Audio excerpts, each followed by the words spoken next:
Olivia, number one, thank you for giving me some time this afternoon to talk with you on Teleo Coffee. I remember when it first got built out, and I was always curious on the story of what got you there, because as business people, as entrepreneurs, most of them only care as the public, we only care about like, is my latte good? Is the lavender fresh? Is the scone worth coming back for? And they don't see the blood, sweat, the tears, the years worth of thoughts and thinking and dreaming and losing sleep. So, you got your start going to farmers markets, is that right? That's correct. Yes. What drove you to want to start in this business, to wake up early at dirt hours of the morning to do this? Yeah, it's a great question. So I went to school at St. Louis University. Mhm. Um, I was there for occupational therapy. That's what I thought I wanted to Mm. do. Very different fields than what I'm doing now. You might have Um, made the smarter choice.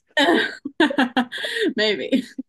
Um, and about junior year of college, I um, just felt called to open up a coffee shop and that I was going to use for just something greater. So, not just another shop that's trying to make money, but using it for community, using it for fellowship.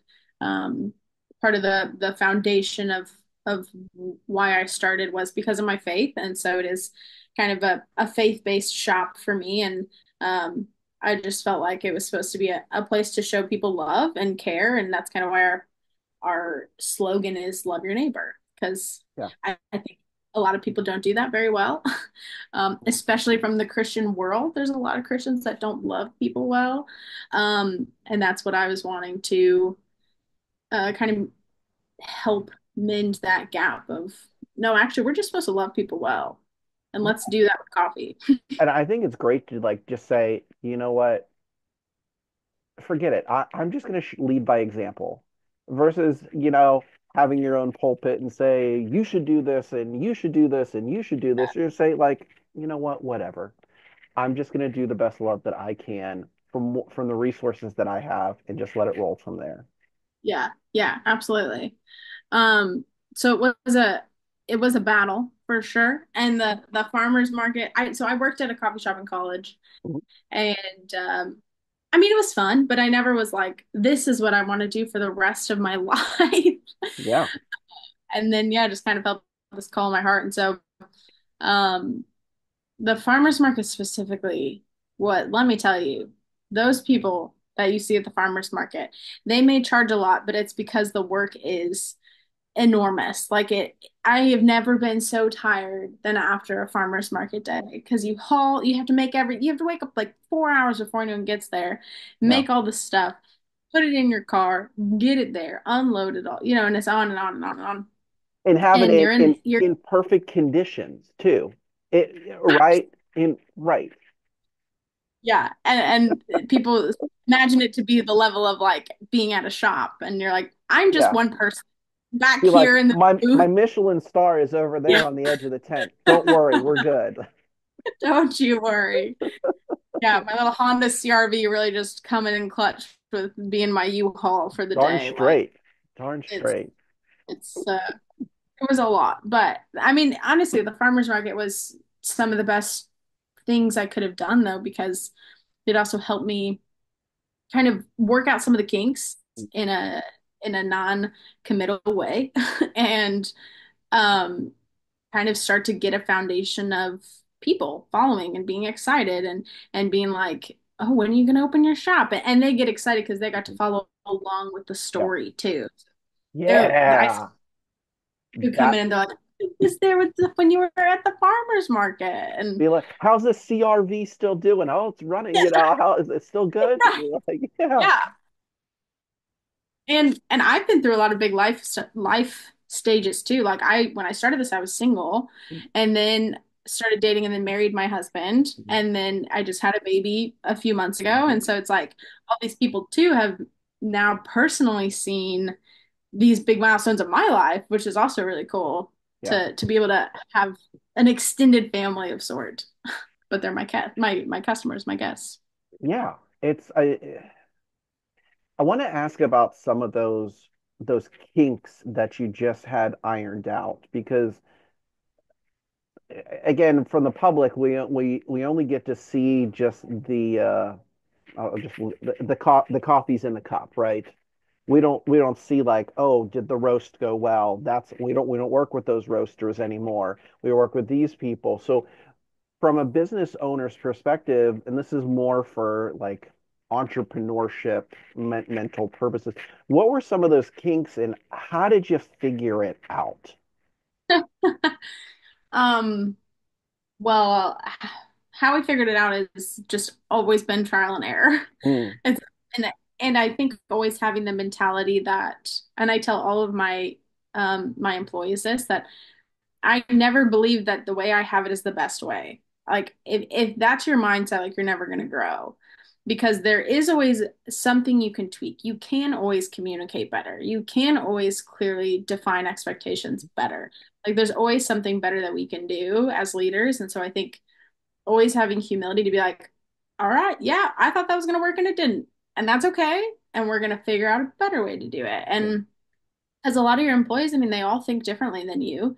yeah, And if you think that's your way of thinking is the only way, then you're going to really pigeonhole yourself to only one path. But there's people who think in really unique and creative ways. And so there's a lot of times I've had to die to myself and thinking that what I had come up with was the best because it wasn't, and someone else had a better idea. Um, but I mean, man, the kinks there were there were just so many. yeah, Um, I mean, even like little things like workflow of, in order to get the drink out the fastest way possible, yeah, this is the setup that you should have. And so I had a different setup. And, I had people coming to me being like, hey, this is over here and that's taking way longer to come this way and come that way. And it's just making this drink take 3 times as long as it needs to. And again, it's just being willing and humble to like hear what your employees are saying because they're the ones actually doing it and they're the ones that are potentially having better ideas than you, and being willing to try it. And if it doesn't work, it doesn't work, but you're not going yeah. to know unless you're willing to try. And you got to do that. What I'm hearing you say is you can't have fear and you can't have the fear of failure because technically it's not. I've always come from the shop of okay, we didn't really fail, we just learned a different way. Right. But you're doing it without an ego either too, which is difficult for most people to do. Especially business owners, because you're like, well, Yes. this is my baby and this is mine. You don't know when you're in my shoes, Yeah. Yeah. you know, yeah, Which to some degree, I mean, certain things that's true, yeah. but most things we can take a step down as owners and be like, you're right. Let's try it. Let's see something different. I've always looked at it from I lost my train of thought on that. Anyway, I'll just move on. Um, it's just it truly you're right. You're right, Olivia. It's just a matter of how can we constantly this is what I was gonna say. Um, it's a even if your systems are spot on perfect for a given task or result, based upon the inevitable, like just how community changes in needs and wants and expectations, your perfect system may not be perfect for the leveling up of the customer base or True. whatever that happens to be. So you're right, you have to always be in this constant state of learning. Yeah. Yeah. And being willing to adapt and then that always, comes back around as a manager because then if you have this great idea or someone come up with this great idea to change, well, now it's your responsibility as a manager to make sure you communicate that well and you set your team up well. And it's because Yeah. that was something I messed up early on was I had these ideas and I just changed them. And then No one knew what was happening. Everyone got frustrated. And something that I was anticipating was going to be so, so helpful then became a point of contention because everyone was like, well, you didn't tell us, or you didn't give us this Yeah. tool, or it wasn't Like, communicated. darn you, Olivia, why do you keep we thought we knew what you're doing. Next day the cups are over here. Now the cups are over there. Quit messing things up, you know. Yeah. Right. Yeah. And it's like, oh yeah, I kind of forgot about that part about Yeah. telling you.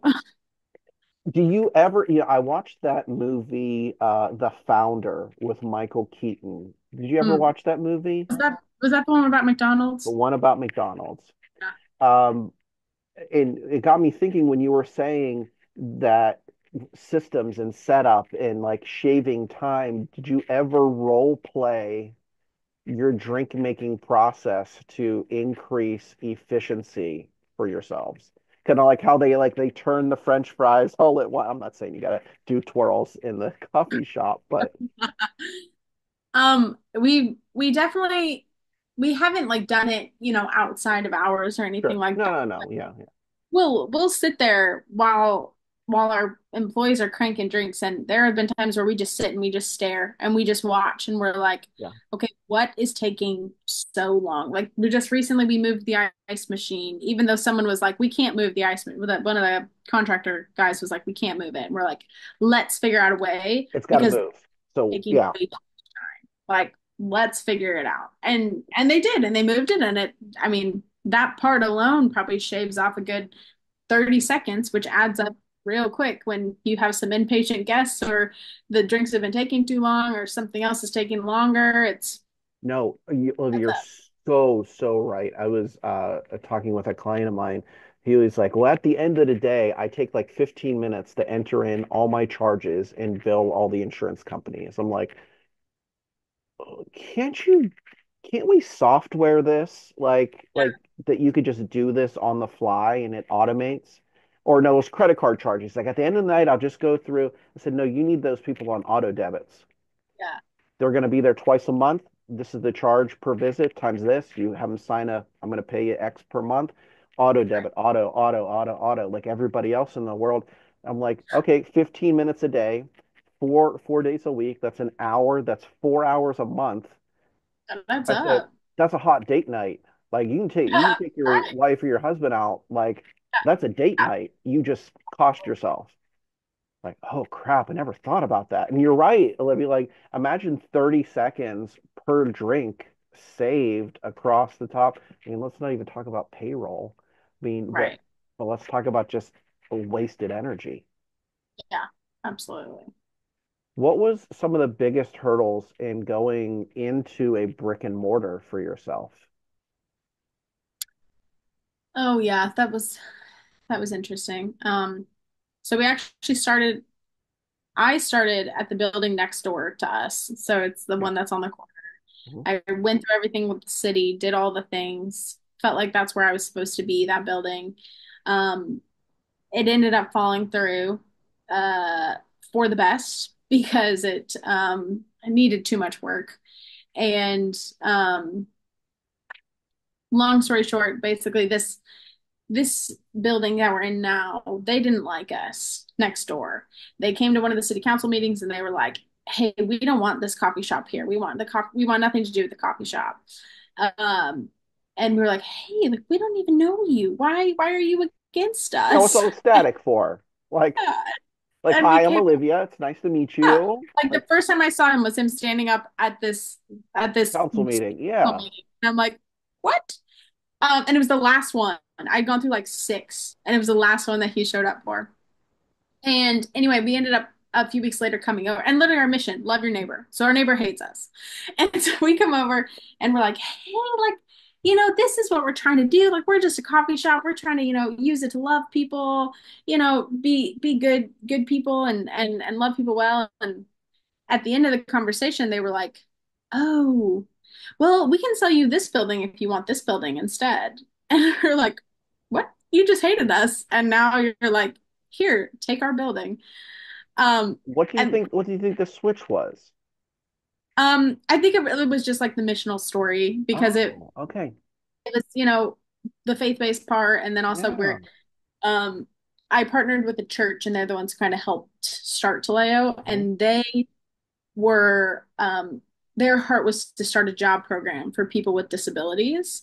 And so they kind of pitched that also. So it's just kind of like they realized that we were just trying to do a good thing for the community Mhm. and that we weren't just another like Starbucks. And I think then they were like, oh, okay, well, actually, this building would be great for that, so you should do it here.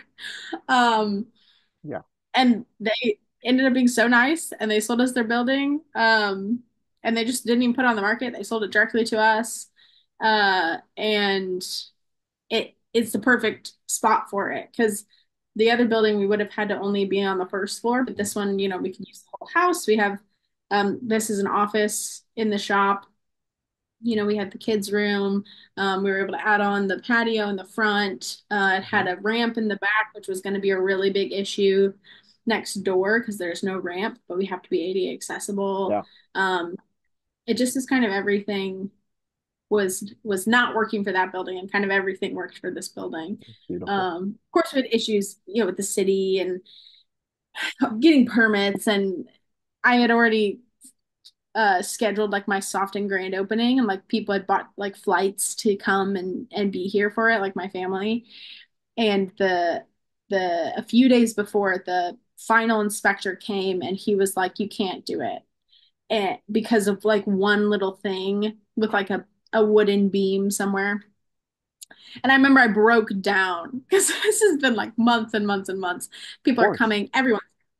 Um, and I think he just felt bad for me because then he was like, "Okay, fine. If you can get this fixed tonight, I'll come tomorrow." Like, and he made it Oh, work. But I was like, "Are you trying to give me a heart attack?" Because I just went through so much to make this happen, and you're telling me because of one wooden beam, this isn't going to happen?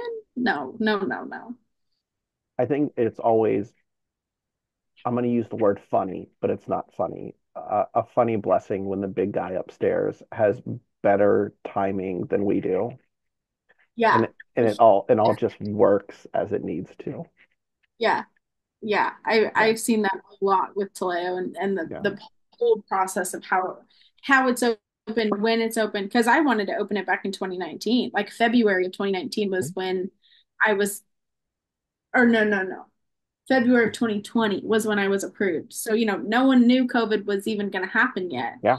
And I was about to get started on that building next door. And then, a month later, everything hit. And it was like, oh, thank you, Lord, that I did not open, or else I 100% would have failed.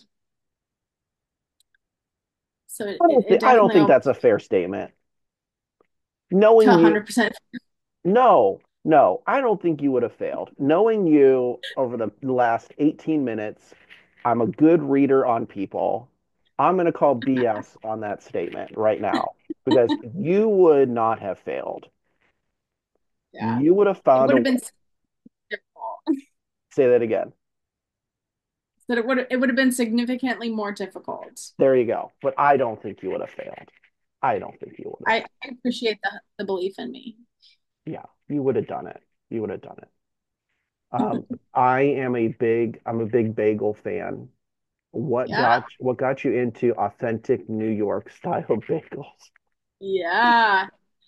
So we used to in the beginning I would wholesale out like everything. Like I got pastries from Britt's Bakehouse around the corner. I would Yeah, get bagels um um from Bridge Bread.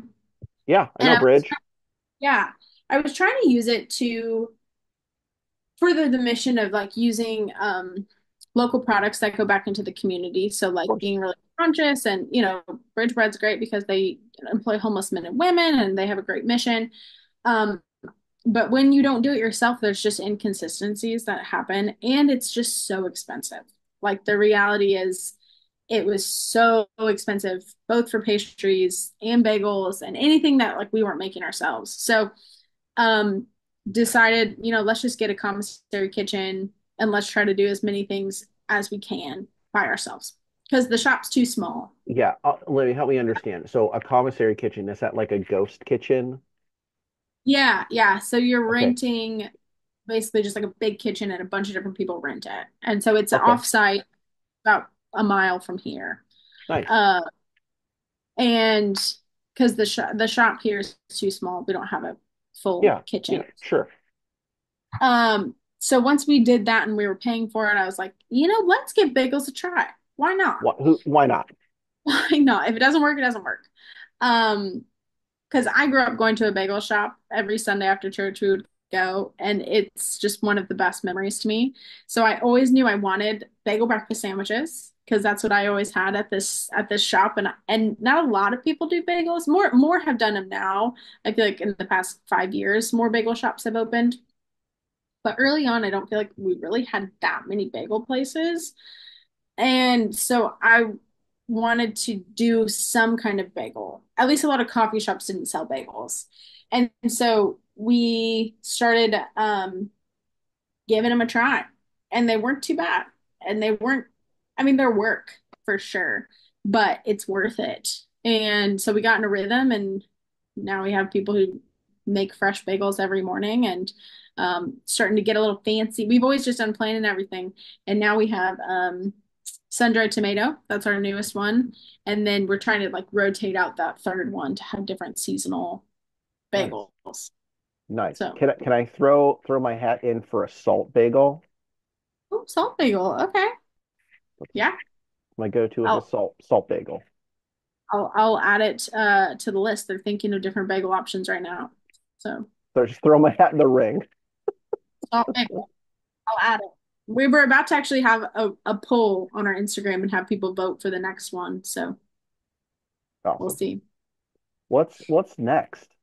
Like what expansion? We know about new bagels, locations, community programs. Yeah, Um, like great question. where do you want to be? And it's hard to as a new person we just meet. I'm saying, tell me your future, right? I get it. I get it. Yeah, I've been very blessed with how Teleo has done. We're about to celebrate 4 years in August, which is crazy. But it is at a point where I'm like, all right, I do feel like we could do more because our shop is only so big and there's only so many things I can do just purely because our space is limited. We're just in an old house. And so, uh, I would love to have these bigger community events and people want to have different, retreats or fun like meetings, but there's just not the physical space for it here. So I really am looking towards opening a second shop.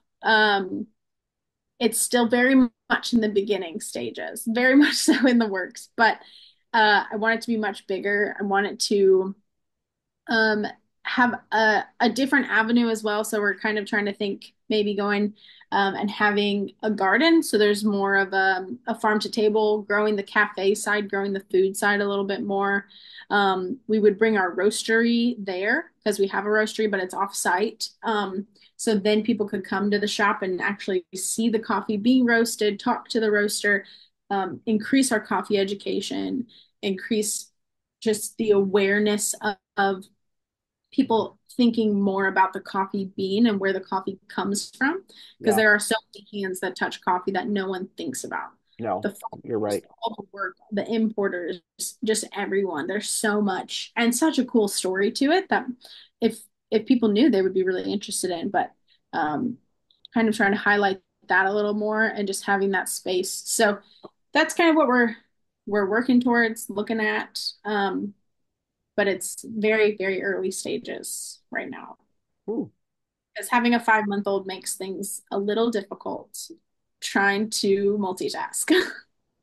I've got a 6-year-old and a 9-year-old, and I know exactly what those times were. You get it. Cherish them as much as you can. That's Yeah, what I'll say. And be thankful when they're over. So, right. Yeah, he's teething right now, so I think oh, I'm ready for this next phase to already be over, but what they okay. what did our like grandparents used to say? Just get a little whiskey on their gums and Right. you'll be all Rub it right. on there. Yeah, just rub it on you. Tried that yet, but I'm getting there. It's the patience, right? It's how far away is the patience? Yeah, Yeah, yeah, exactly. yeah. Exactly. Is there anything that you have on your horizon that you would like to promote or would like to have the St. Louis community know more about? Um, I think a big thing is we're really excited for our birthday party. So every year we do a big birthday market. So this will be our fourth birthday, but our fifth one since we did it for the grand opening too. So we have I think right now 33 vendors who have signed up. Oh, They wow, basically that's great. it's really big. We it feels like a little farmer's market usually. So we block off all the different parking lots and everyone has a little 10 by 10 tent. We have special drinks, special food. We're gonna have live All music. right, when We'll is have this? August 10th, Sunday, August 10th. Okay, I'm gonna write this down. So it's a very fun time. People go crazy. They love it. We have new merch that we launched that day. Um, this year we're gonna do a fun we're gonna attempt a fun like paint by number where everyone can like come and paint a little square and then we'll hang it up somewhere at Teleo so Oh, that's people can beautiful. I love that. oh, I painted that corner right there, make Nice. people feel That's my pink. That's my pink right there. exactly, exactly. I'm trying to figure out the logistics of it, but I'm sure it'll be really cool when it happens. Oh, you'll have a great time. And you know what? When you said that, like it makes sense, like from your roots, like all the from the farmers market to having your own brick and mortar. I think that's utterly beautiful. That's Yeah, utterly. I mean, we love you it. And have to celebrate it. You have to celebrate it. yeah, and that's why we do it that way with bringing everyone in. Like I've done that from the beginning because that is, like you said, Mhm. that is the roots of who we are. I have a whole area of merch that's solely um, local vendors because I want to highlight what these incredible people are doing that maybe don't have the time or energy or capacity to have a storefront, or maybe they don't want to, but they are still doing really awesome and incredible things. And Yeah, I want the Kirkwood community to get to see them and support them. And I want to do what I can to highlight the cool stuff that they're doing. So that's beautiful. I'm excited for another year to celebrate and another group of vendors to get to highlight and encourage. I think that's awesome. That's awesome. I think you and I should talk after this too. Okay. Yeah, I'm we'll talk after this too. I got some ideas. Oh, I I got love some ideas. ideas. So, Olivia, thank you for doing this with me. I appreciate it. In a second, I'm gonna just turn the recording off, but I want to say truly thank you for. I appreciate your spirit. I appreciate your drive, and it always gives me goosebumps to get to talk with another smart entrepreneur who took their vision and didn't sit on their butt on their mom's couch, but actually did something with it and got to bless a community over all of it. So I want to give you some kudos and some pats on the back for your hard work. I appreciate that. Yeah. Thank you. Yeah, of course.